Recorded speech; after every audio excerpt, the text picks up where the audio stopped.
Good morning. Hi. Hello. Who's here? Happy Tuesday.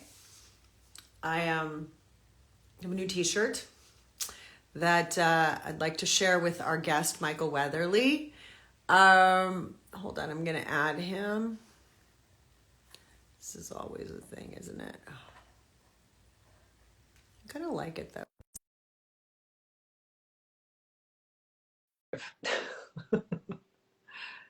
Okay, I think he's invited. Michael, join us whenever you're ready. Oh, wow, you're Hey. here so fast. Hi. Well, hey, Hey.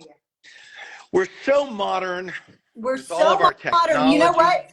You're the best because it's been like a thing to sort of, get in and be able to like press it and get the guest in and whatever. And then everybody's always kind of spun around.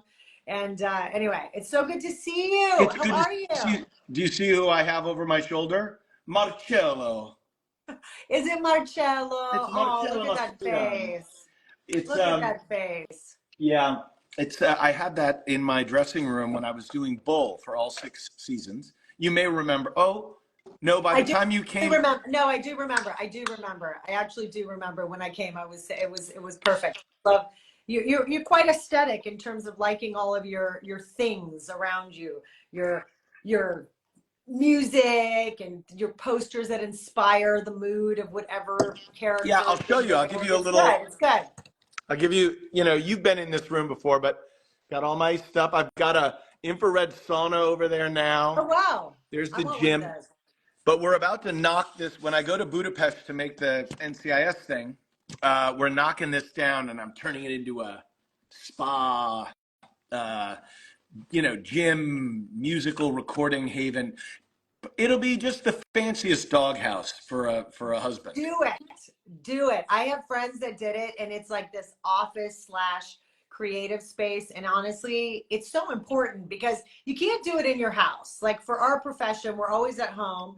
You can't sit in the same space that you're like in all the time with your family. Like you can't think that way. So you have to find, if it is within your house and you have the space to do it, it's great to create something, You got to have a she for you shed. for You got you. to have a she shed. Can I show you my new shirt that I wore for you today? Um, it is woke up sexy again. Okay. It's because it's inverse. It's backwards. Oh, I'm gonna get you one of these so you can walk around Budapest. well, what I Budapest. like about it is because you're using the camera, it reverses the letters. I know, it's And true. so you should just wear that whenever people are looking in the rearview mirror. That's too confusing for me. I can't. When people are looking in the rearview mirror, I should wear this. Right, because then because in the They can mirror see it. it'll read straight, Okay. is my point. All right. Or if you're a vampire, then there's no reflection in the mirror. I don't know. I've gone down a rabbit hole. I like the scruff. He looks good. You Well, call it scruff? What do you call it? What is the word for that? Is it? My daughter hates it so much it's impossible to really explain. But I don't know. It's just Why? It's not even, but it's so like light. It's not even like when Eduardo does it. Well, no, that's not true. I mean, his is light. His is okay too. I just think it's hard to kiss because it's a little hard on our skin. well, luckily I'm all the way over here, so you're safe. That's true. um, so what I'm doing, okay, and you'll find this all highly amusing, I'm sure. So as I Wait, prepare, stop 1 second. I'm going to stop you 1 second because I just want to welcome everyone because you got on quickly. Hello, everybody, and welcome to our convo this Tuesday. My buddy Michael is here, and I'm so happy that you're here. And we always have way too much to talk about and never enough time. So it's perfect that we can do this with you. And I don't know where, with Michael, we always veer into all sorts of topics. So we'll see where we go today. But thank you. People are from everywhere, Michael, like Germany and Netherlands and Ireland and So it's really fun. And I know you're used to that with all the NCIS global fan base, but Tony's here. We love Exactly you. right. And also, I'm on Instagram, but here's the hilarious thing. So I was on Instagram, and then I stopped doing social for a while because the noise was too much, and I just had to kind of focus on some things. So then I jumped back on recently, and I'm working with this company, and they were like, "Well, we're sending you messages on Instagram. You're not responding." And I'm like, "Well, which one are you doing?" And they were like, "Well, you have 170,000 followers, right?" And I was like, "No, I just joined. I don't have any followers. Like, I have 0 followers." And they were like, "Oh, that's a problem." So then we started going through, and there's like imposters all over there. So I Oh, am yeah. the Michael Weatherly.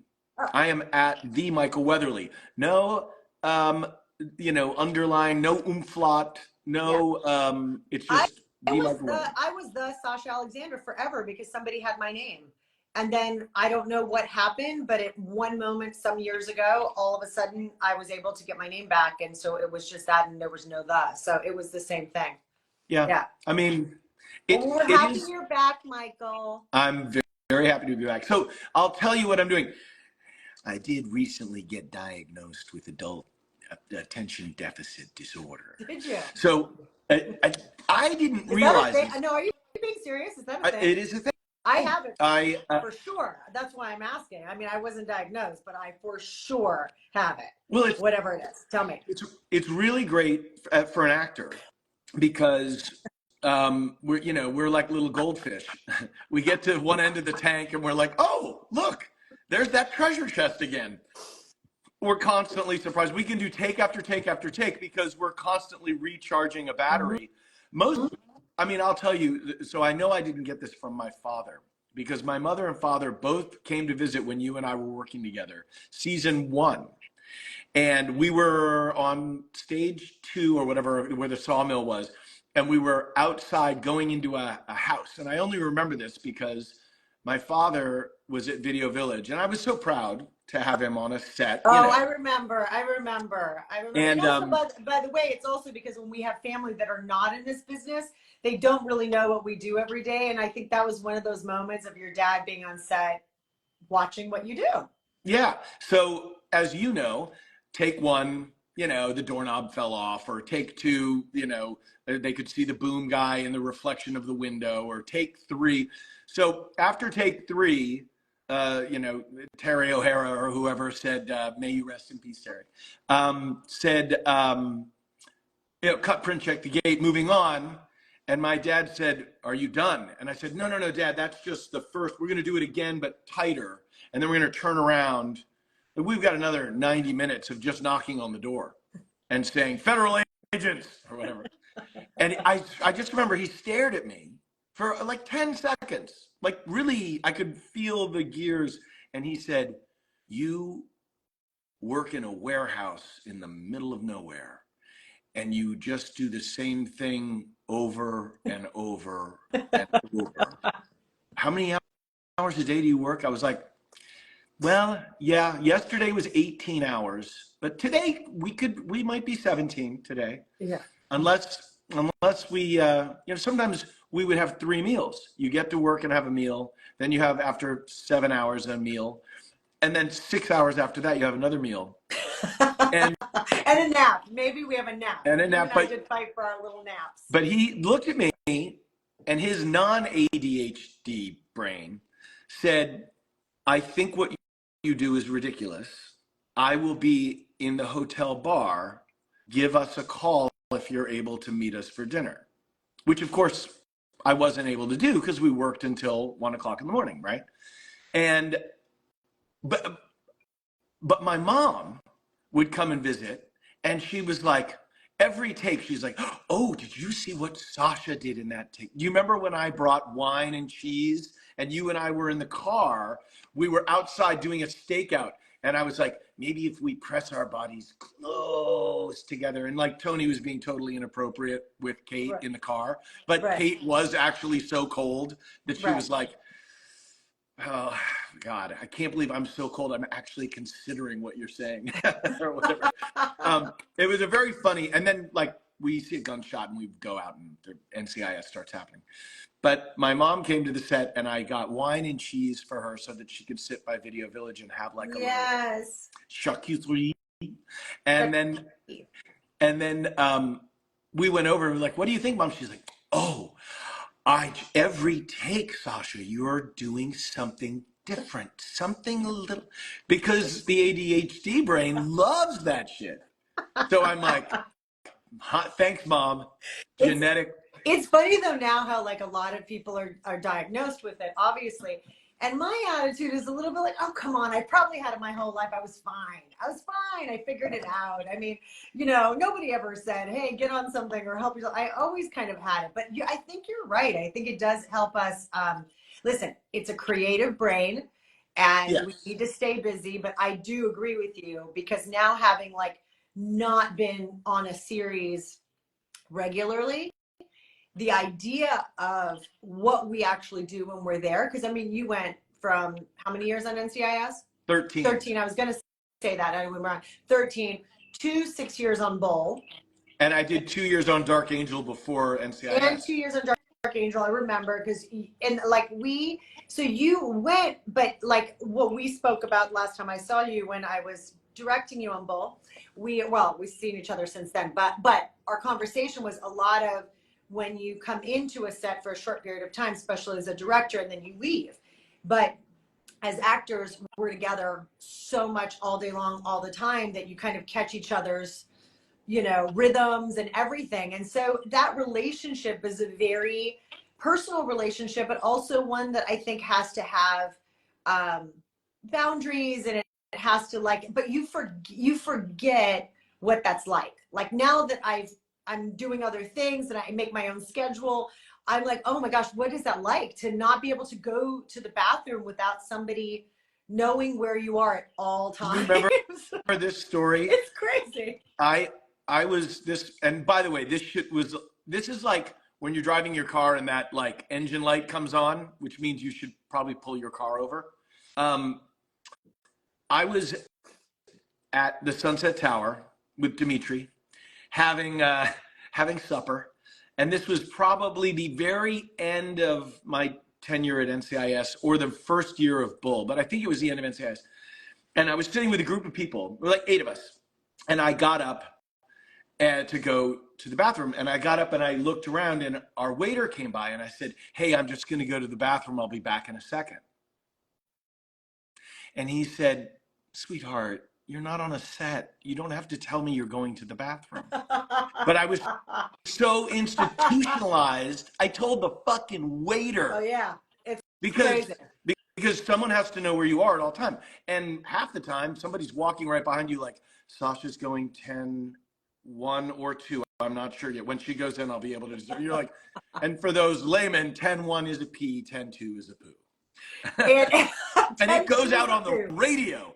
They're like, she's 10-2. It might be a few minutes. And by the way, I love your expression right now, because usually when it is a PA, they are probably like, they want to be discreet about it. So when they go into their mic, they don't want to say that they know that they're doing a 10-2. So there's kind of they're going 10-2. It's a 10-2.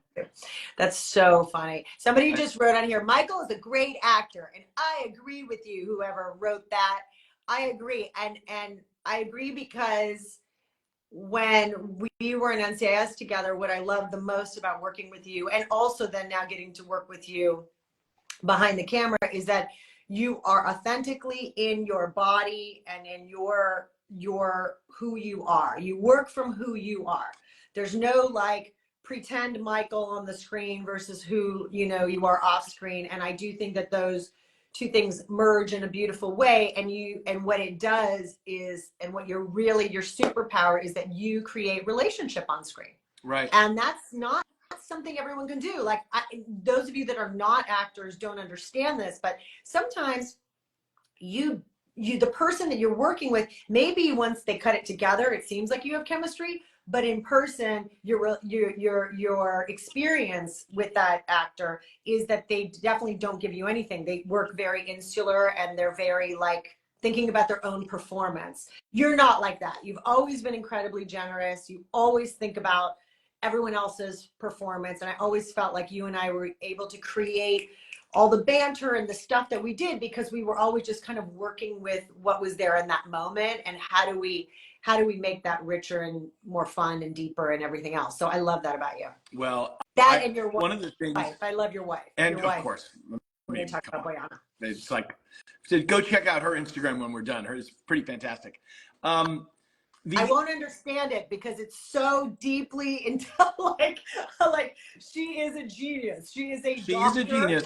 And when she's talking, I don't mean that. I actually do mean go and check it out because I learned so much from her. But his wife, Boyana is a incredible, well, she's a pediatric oncologist. She's a primary care physician. Right. And, but she has all the sort of functional medicine modalities that people are really into now, from, you know, the shallow end of the pool of wellness all the way to the deep end of things like oncology and cancer treatments, and how you can, what's most efficacious, and how can your diet, you see how I slipped in a word like efficacious? You know, yeah. you know. By the way, that's why I said I won't understand, because actually there was something that I think posted yesterday that was with this doctor, and it was something very, very specific that I was like, oh, what is that? And I had to kind of like look up what that was. I say to her all the time, I'm like, dumb it down for me. You got to talk to me.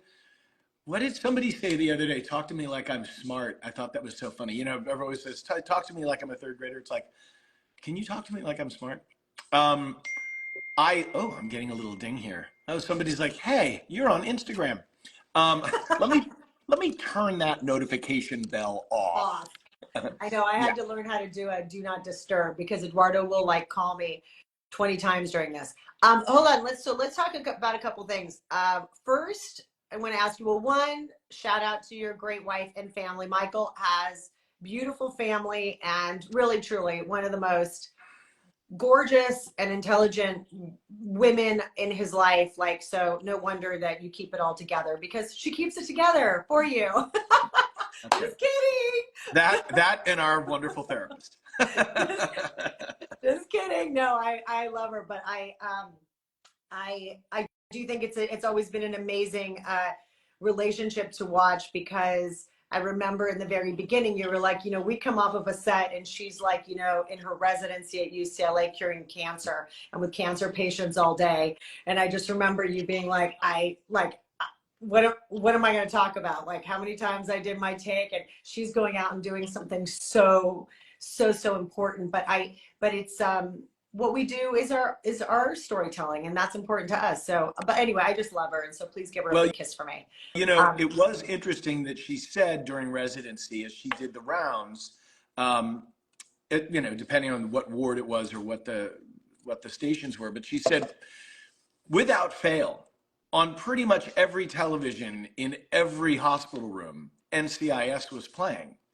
And that penny dropped for her. Speaking to what you just said, she was like, you know, never really occurred to me, but you do bring like relief to people. You distract them for an hour from whatever chemotherapy they might be going through, or like, and I've had so many people come up to me and say, oh my God, you were my COVID show.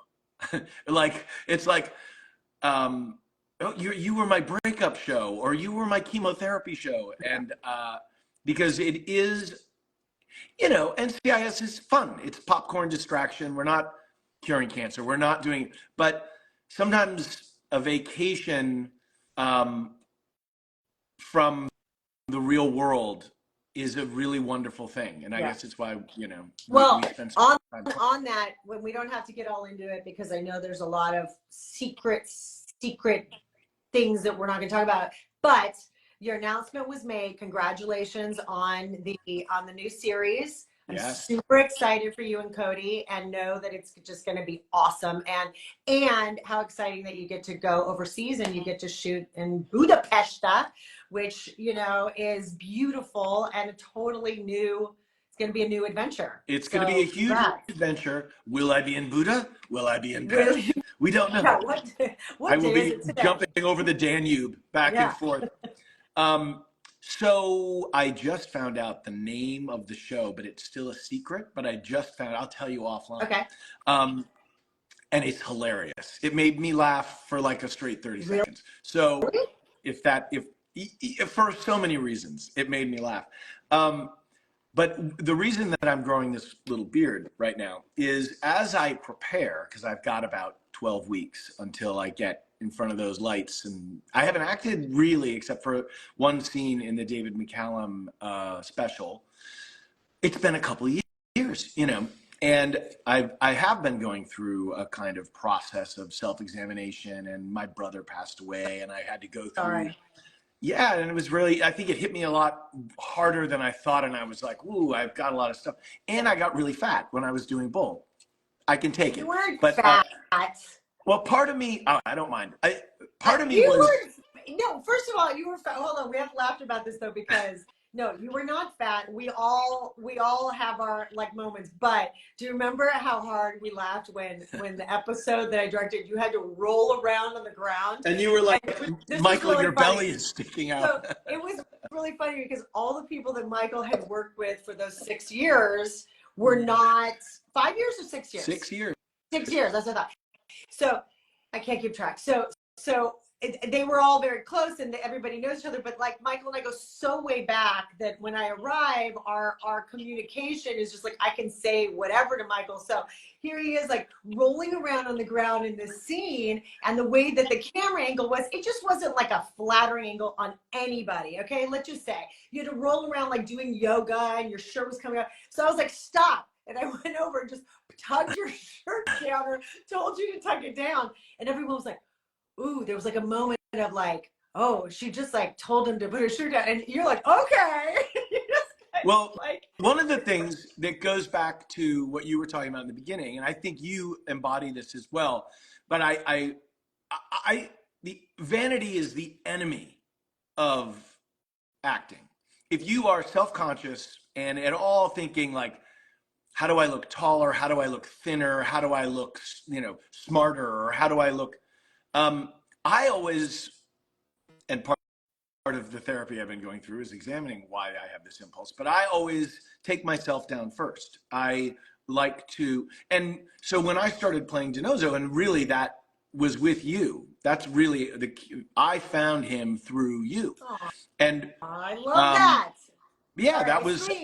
I screamed with excitement. But that was the dance you and I did together. But it's true. It was a dance that we did together. It's true. And whenever you start any series, you're finding your character as the series is going, and you're hoping you the other remember, actors are people that you're finding it with. So and we couldn't, we didn't know the tonality is like, is Kate going to be flirting with Gibbs, or is Tony like attracted to Kate, or and we fell into, I think very much, you had his number, and also you saw that there was a little boy lost kind of quality. There was a little bit of a Peter Pan sort of like, you know, I think that it was always a danger of him being toxic in a way that was malignant and something you just were like, ugh, like that fucking guy, right? And that means you have to go to that line and find it, which means it's like being a comedian. Like some jokes are going to offend too many people, or it's going to be, and you have to do that when you're doing any kind of character building or acting or scene work. You got to know where the edge is. Yeah. And it's, you know, it's a dangerous high wire act. The safest thing you can do is hit your mark and suck in your stomach and try to make your cheekbones look good, and then just say your lines in a way that's really convincing. And then everyone's like, oh, fuck, that guy. We could never do that. So I never wanted to do that. So I wanted to make fun of that kind of Americana frat boy guy, which everyone would always say, oh, you just play yourself, right? And I'm like, gosh, no, I don't think that. I don't think Tony DiNozzo comes from me, but you know, I find him highly amusing. Yeah. But I always think that he has a good heart. And the work I remember doing with you was he knew how smart Kate was and how strong Kate was. And it was very intimidating for him. So he was always just a little nervous around Kate. And in watching the show again recently for It's the funny. We never talked about that. I like that. yeah, but that Like, was there was even though I'm older than you, I think there was always a kind of older sister or like there was like a you were the boss in those environments and it always I think Tony your character's death on that show was like I think it affected him in a way because he had no family yeah. and he had no and so he was you know Gibbs is shell shocked because of his thing but I just remember that the dream version of you that Tony conjures where you're in the Catholic schoolgirl uniform with Oh my them. gosh.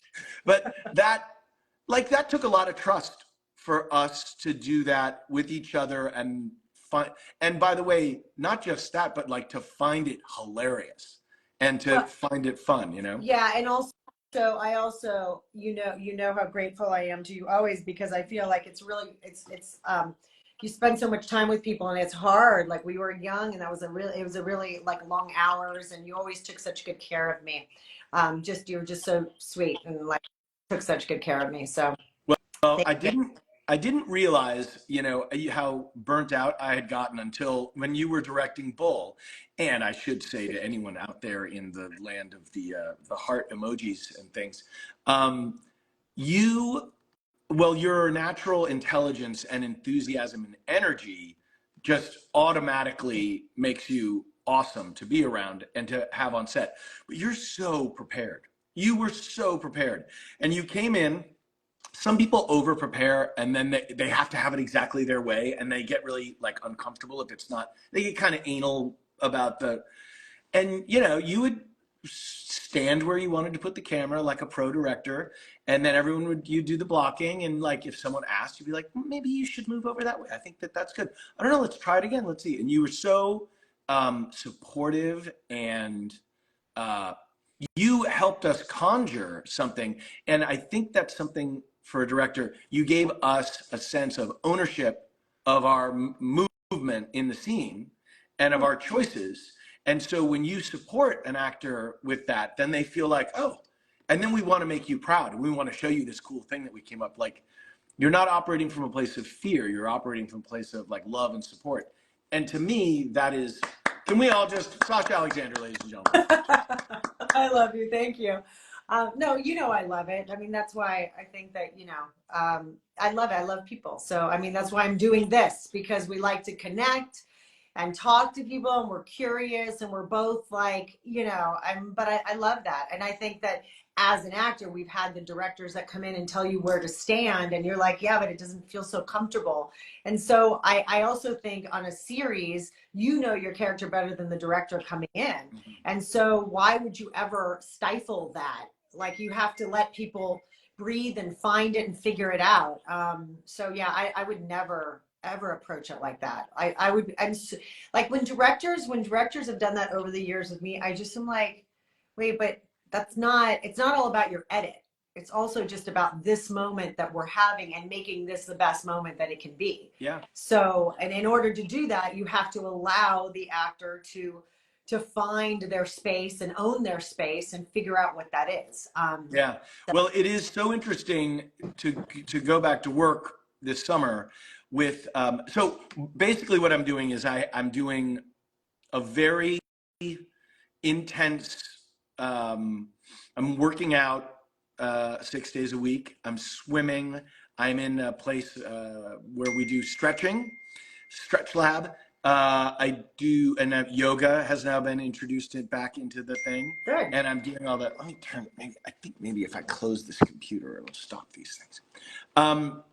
So I want Tony DiNozzo to be a little bit of a different feel, a little bit more, he's farther down the road than the audience has really been with him. And so I'm very curious to when I unpack him. It's like an unboxing video on YouTube or something.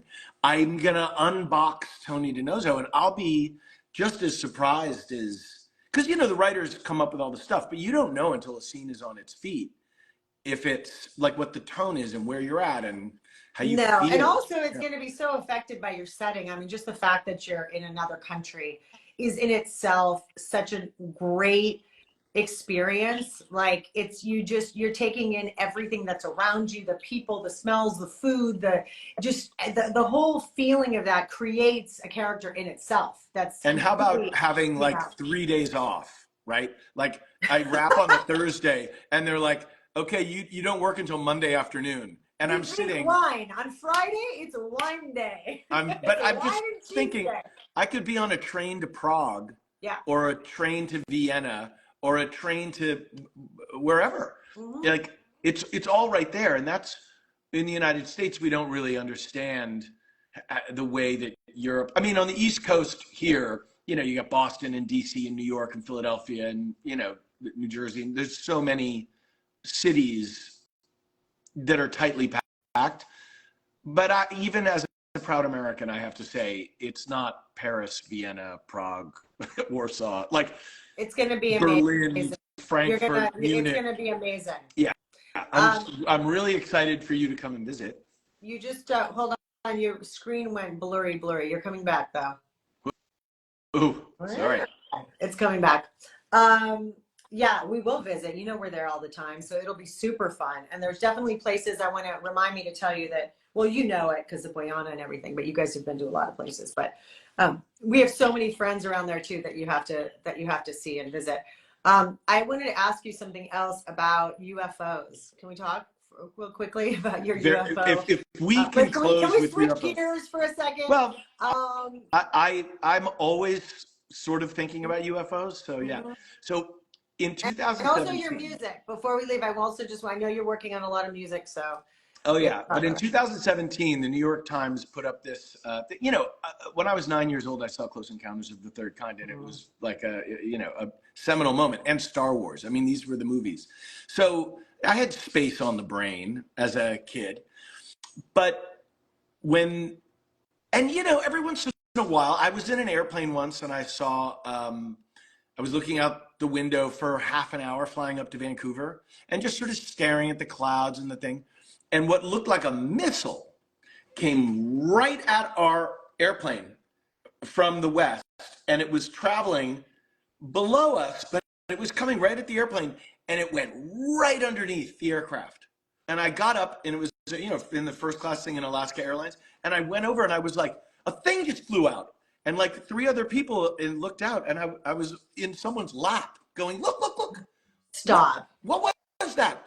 And somebody said, oh, Vandenberg Air Force Base is over there. It's probably some test rocket or a thing. And I was like, they shot a rocket at a commercial airliner? That's out of control. No way a rocket went within 500 feet of a commercial aircraft. That's crazy.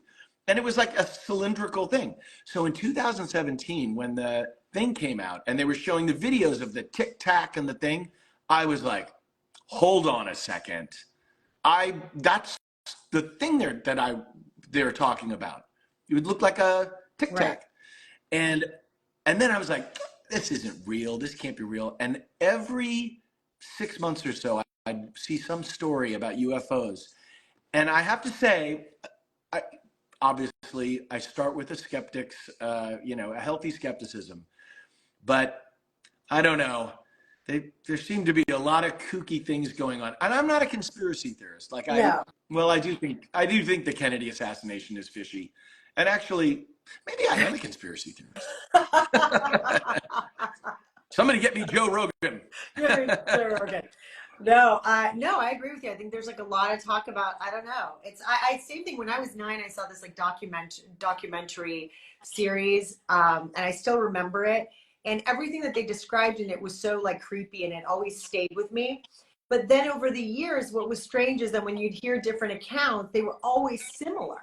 Yeah. So it's like, yeah, really, are people making that up? And so, listen, I never believe. I mean, we can't think that we're the only people, in the solar system.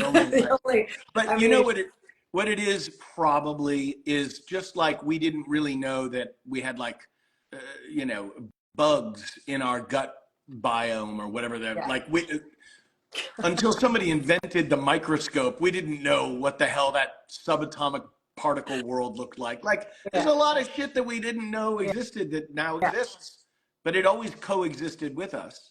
And so I think it's entirely possible that we've always coexisted with something that we're just now going, oh, wait a minute. That's not ice lightning or whatever the hell it is. That's Be chasing UFOs in Budapest. That's what I want to know. Yes. Now I haven't written any songs about UFOs. No songs. See that seamless And no. Okay. But I do. I have 5 new songs that I've written and recorded with Casey Hooper, who is my niece Alex Breckenridge's husband. And Casey was Katy Perry's lead guitar player for like a decade. And this is a guy who's played the Super Bowl, the White House, Wembley Stadium, and Saturday Night Live. Oh yeah, like multiple times. He's a very relaxed and cool guy. And I played him all these songs, and he was like, "You should record those for real." So it has been a process, like 6 months. I thought it was going to be in and out. So next week we're mixing them, and I've been shooting videos for them, and so I'm going to release, like real music. What? Wait, you're shooting videos for them? I love this. Oh, That's great. And my daughter's going to direct one of the videos. Olivia can do anything. She is. Oh, she's so creative.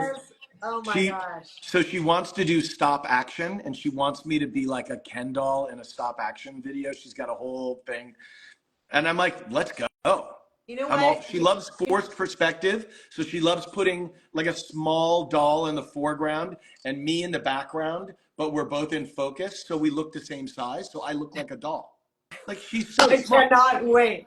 I cannot wait to see it. I love how, and it's super inspiring because I feel like, I mean, listen, it's hard because when you finish a series, you're so tired from all the work that you've done, and then you want to take a break, and you did, and and I did as well. But I also then sort of like really embraced my mommy time with my kiddos, and it's hard to like let that go back, to work sometimes on that level. But I know how much you've been enjoying this time with your kiddos and being a dad and being present and doing the pickups and the things and everything else. And what's great is that you see then the influence that you have on those wonderful children, because their creativity and their ability to, I love that you're playing together and you're doing all of these different things. It's so cool. It's great. Oh yeah.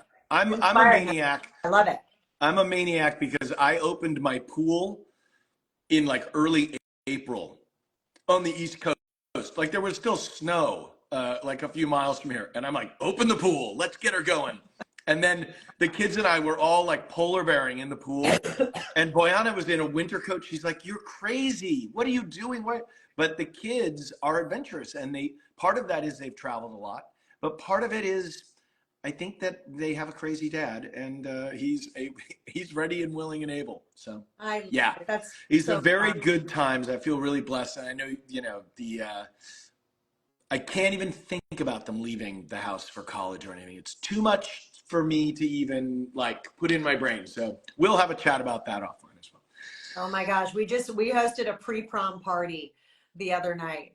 And it was so much fun. And Lucia doesn't really love to like have party. Like she never wanted to do it at home. She's always been, and so she's like, no, I want to do this. And it was so cute, but it was like seeing these kids that were 12 and 13, just like what seemed like yesterday, to all of a sudden now getting ready to go off to college. It's such a beautiful thing to watch. And particularly when you're, I don't know, I don't know. It's a really great thing. How old is August now? Your son is 28.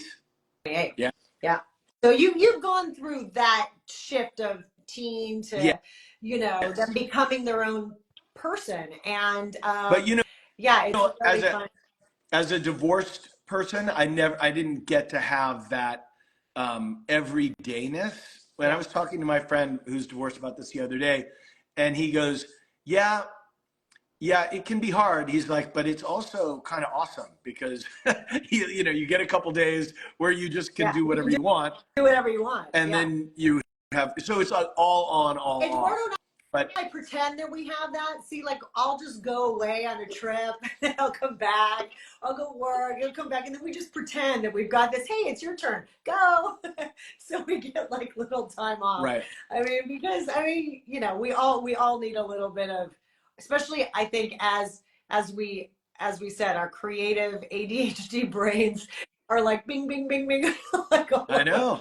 all the Well, time. I'm really learning a lot about this psychological term called differentiation. Those of you who are curious should look it up. It's very interesting to explore differentiation. But that's one of the tools that I'm developing, which is basically when you have that manic capacity to slow down and not be so reactive. And I'm really curious to bring it into the acting because I've always relied on these reactive, you know, bam.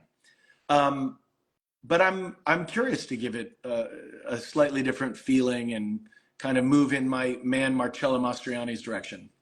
We love Marcello Mastroianni. You know, he's like family. So I know. not I know. actual family, but family. I mean, We, huge part Boyana and I, of Sophia's life and history, and a very, by the way, very similarly, might I say, Sophia and Marcello's on-screen relationship and off-screen relationship. Well, on-screen they played married couples a lot of time, but off-screen, very much like you and I. They were friends for many, many years, just the best of friends, and really like they had such a wonderful working relationship. They continued to do movies together, you know, forever because they had such great on-screen chemistry.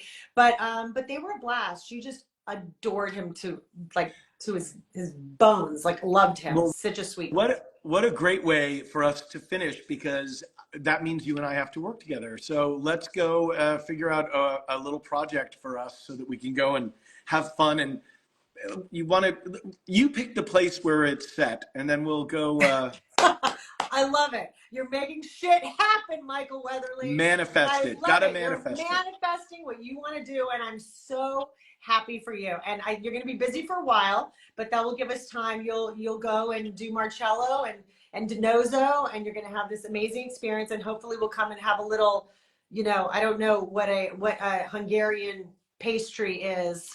I should know this, I but think I it's don't know. it's called a goulash. It's a goulash. So I'll come visit. We'll have a goulash. Sure. And then we'll think about something else that we can do. But in the meantime, I'm just happy to see your face always. And I'm glad we had a little catch up. And a lot of people love you on here. Big hearts. Big heart. Big hearts. To everybody out there. Grazie mille. Grazie mille. Sending Ciao, you lots of love. bella. Ciao. And yeah, I wanna use that sauna. We're gonna talk about that sauna. That steam. What is it? Sauna. It's infrared The sauna. infrared. Yeah. How often are you doing it real quick? Every day. I love it. How long? 30 minutes? And an ice cold plunge. Maybe I am becoming Joe Rogan. I should have more I therapy. can't handle the ice cold plunge. I can't. I just tried it recently. It's so hard to do. Oof. I know it's good for us, but wow. Well, luckily, I have really no feeling left beneath my waist. So. And we're gonna end on that. Love you. Love Thank you. all for being Bye. here. Yes, bye everybody. We'll see you Bye, soon. Mikey. Bye. Bye.